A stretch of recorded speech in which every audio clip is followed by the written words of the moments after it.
Democracy, the idea that people should govern themselves, has transformed human history. But where did it begin and how did it evolve into the complex systems we know today?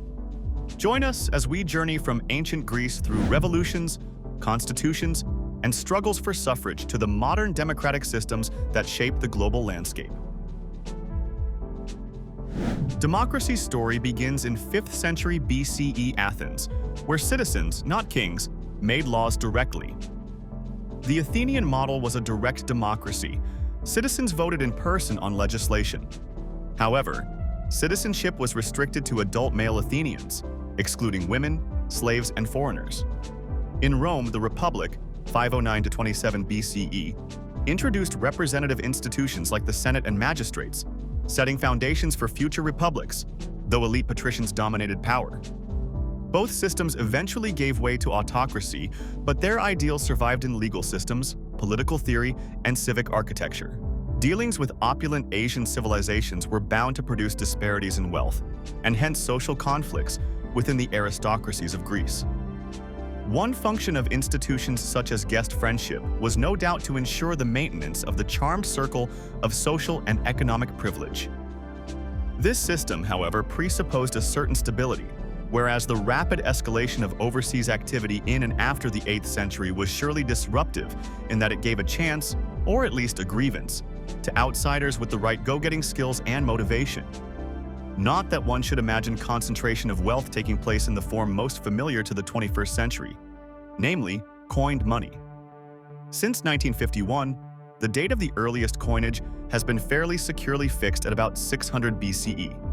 The crucial discovery was the excavation and scientific examination of the foundation deposit of the Temple of Artemis at Ephesus in Anatolia.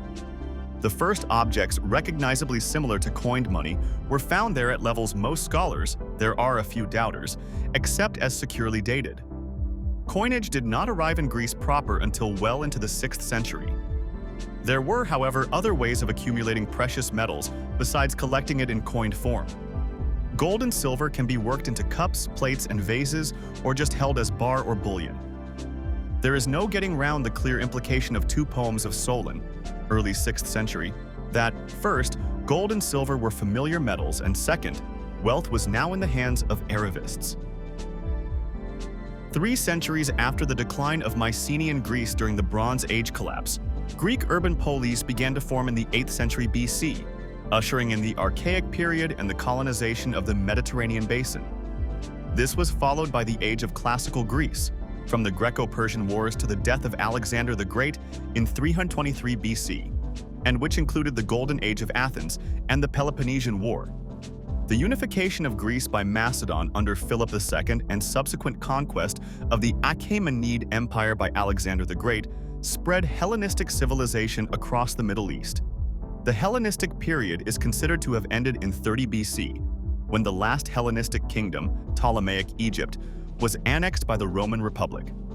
Classical Greek culture, especially philosophy, had a powerful influence on ancient Rome, which carried a version of it throughout the Mediterranean and much of Europe. For this reason, classical Greece is generally considered the cradle of Western civilization, the seminal culture from which the modern West derives many of its founding archetypes and ideas in politics, philosophy, science, and art. Athens developed its democratic system over the course of the Archaic period. Already in the 7th century, the right of all citizen men to attend the assembly appears to have been established. After a failed coup led by Cylon of Athens around 636 BC, Draco was appointed to establish a code of laws in 621. This failed to reduce the political tension between the poor and the elites, and in 594, Solon was given the authority to enact another set of reforms, which attempted to balance the power of the rich and the poor.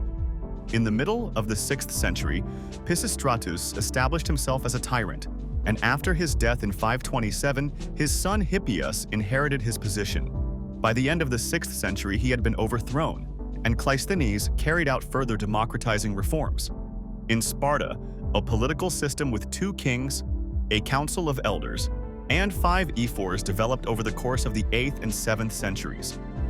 According to Spartan tradition, this constitution was established by the legendary lawgiver Lycurgus. Over the course of the First and Second Messenian Wars, Sparta subjugated the neighboring region of Messenia, encircling the population. Following the fall of Rome, Europe's monarchies ruled with near absolute power, but cracks formed in royal authority. In 1215, England's Magna Carta forced King John to acknowledge limits to his power, an early seed of constitutional governance. By the 13th century, English Parliament began to emerge. Elsewhere, city-states in Italy and communes in Scandinavia experimented with councils and guilds. Still, democracy remained rare, and power was often reserved for landowning elites. The late 18th century ignited democracy's revival through revolution. The American Revolution, 1776, led to a republic based on popular sovereignty and a written constitution. The French Revolution, 1789, declared liberté, égalité, fraternité, but also faced radicalism and backlash. The Haitian Revolution, 1791 to 1804, led by formerly enslaved people, forged the first Black Republic and challenged colonial authority.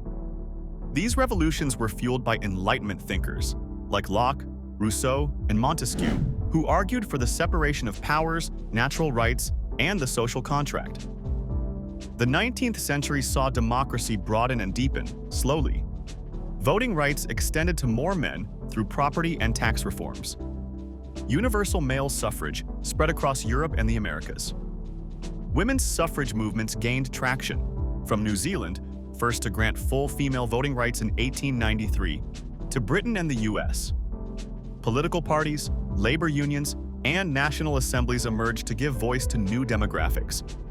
Yet democracy remained fragile, still denied to many based on race, gender, and class.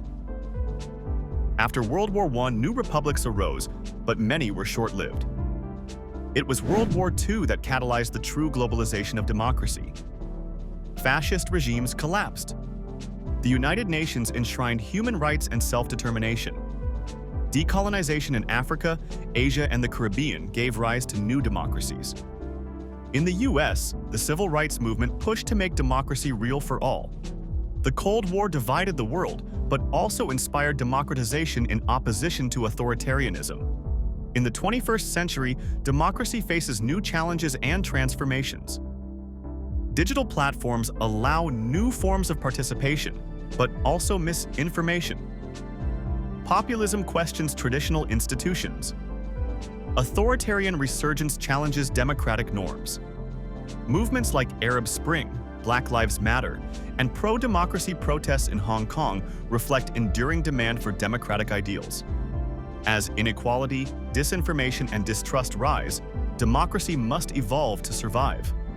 From Athens to the internet age, democracy has been messy, fragile, and powerful. It remains one of the boldest experiments in human self-rule. What do you think is the future of democracy? Let us know in the comments. And don't forget to like, subscribe, and tap the bell for more journeys through the foundations of our modern world.